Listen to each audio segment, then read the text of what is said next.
Chapter 11. The Last Letters. The next day, the girls spent hours working at the little cottage. They started in the kitchen. They cleaned around the old fireplace and swept the wooden floor. Grandma brought damp rags for them to use on the windows. It was hard work. Jack worked outside, clearing away more of the brush surrounding the house. Grandpa and two other men had ladders up to work on the roof, and they were checking under the house.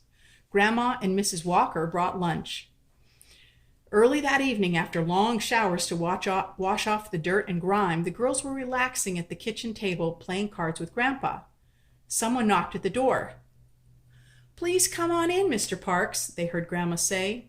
"Good evening, Warren." "Ladies," said Mr. Parks as he followed Grandma into the kitchen. "I thought I would take a look at that blanket chest you told me about, Warren. Is this a good time? I hope I'm not interrupting." "Oh, it's fine. The girls and I were just resting here after a busy day working on the old cottage out back. The chest is upstairs. Come on, I'm anxious for you to see it and tell me what you think," said Grandpa excitedly. "This is definitely an old Eastern Shore piece," said Mr. Parks. "I can tell by the way it's built and by the type of wood. This is yellow pine. It's a very desirable piece for collectors of this type of Eastern Shore furniture, and the design of these panels is quite distinctive. They're reminiscent of the panels you find on old doors and paneled walls. In fact, that is what they are, in a manner of speaking. The man who made this chest was probably a carpenter who built houses. There weren't any furniture makers that we know of living here on the shore at the time this was built, around the early 1800s, I'd say. The carpenters, or joiners as they were called, made the furniture to go in the houses." Mr. Parks was on his hands and knees looking the chest over carefully. "I think there are some initials carved here on the bottom. Warren, can you tip this back while I take a closer look?" asked Mr. Parks. "E.M. Well, that was probably the initials of the man who made this chest." The girls looked at each other in silent knowledge. E.M. was the initials of Anna's father, Edwin Matthews. That meant that this was the chest Anna's father made for her mother, the one that she had written about in her diary. "I'm not familiar with any joiners of the time with those initials, but it's quite interesting. We've been researching this very topic and are trying to piece together a history of the men who built the houses and made the furniture as well. So far, we haven't come up with much definitive information, although we have made headway. It's difficult to track down information about people from so long ago. All we really have to go on is the estate records when someone dies. Perhaps your blanket chest will help us unravel the mystery of the joiners." "Well, I better be going," he said as he stood up. "Oh, I almost forgot. I have your letters in the car, girls. Let me get them for you. They are spectacular. I read them over today and made better copies. I would love to talk to you both sometime about those letters and the rest of the collection you found. I'll bring the rest of your objects by in the morning. I really appreciate the opportunity to study them." Mr. Parks went to his car and returned with the letters. Megan and Kendall thanked him as Grandpa walked with Mr. Parks back to his car, talking excitedly about the old blanket chest. "Grandma, we're really tired from working at the little house all day. We're going to go to bed now." "See you in the morning," said Kendall as she and Megan headed for the stairs. "Good night, girls. Sweet dreams." A few minutes later, both girls were huddled together, poring over their stack of letters. There were 5 letters in all, so they had 2 more to read. June 3rd, 1810.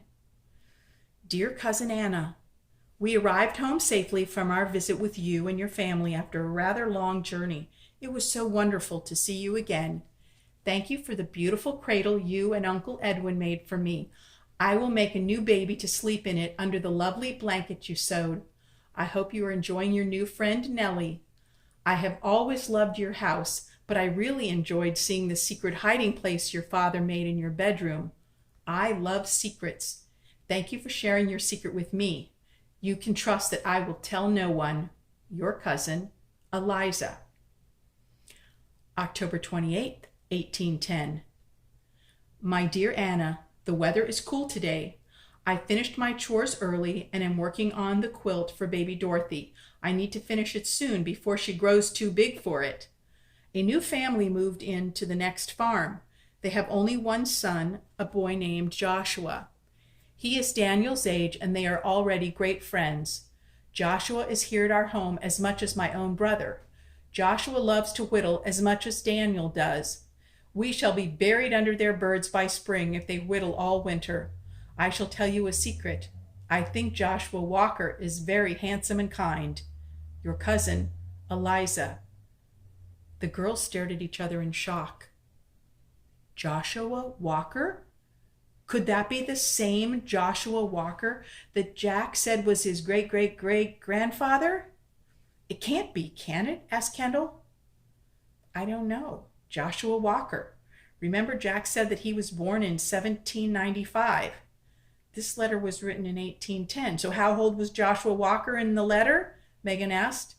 Well, she said he was about the same age as Daniel, but we don't know how old Daniel was, do we? Oh, I wish we could figure this out. If it is the same Joshua Walker, and if he was born in 1895, then he would be 15 years old in 1810, right? said Kendall. How'd you figure that out? Asked Megan. Well, if he was born in 1895, then in 1795, then in 1800 he would be 5 years old, and in 1810 you add another 10 years, so that makes him 15, explained Kendall. Oh yeah. So do you think Daniel was 15 too? How do we find out? Said Megan excitedly.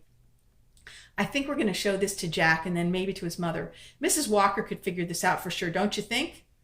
Let's call Jack now, okay? Said Megan excitedly. We can't, it's too late, but we have to call him first thing in the morning. He's going to flip.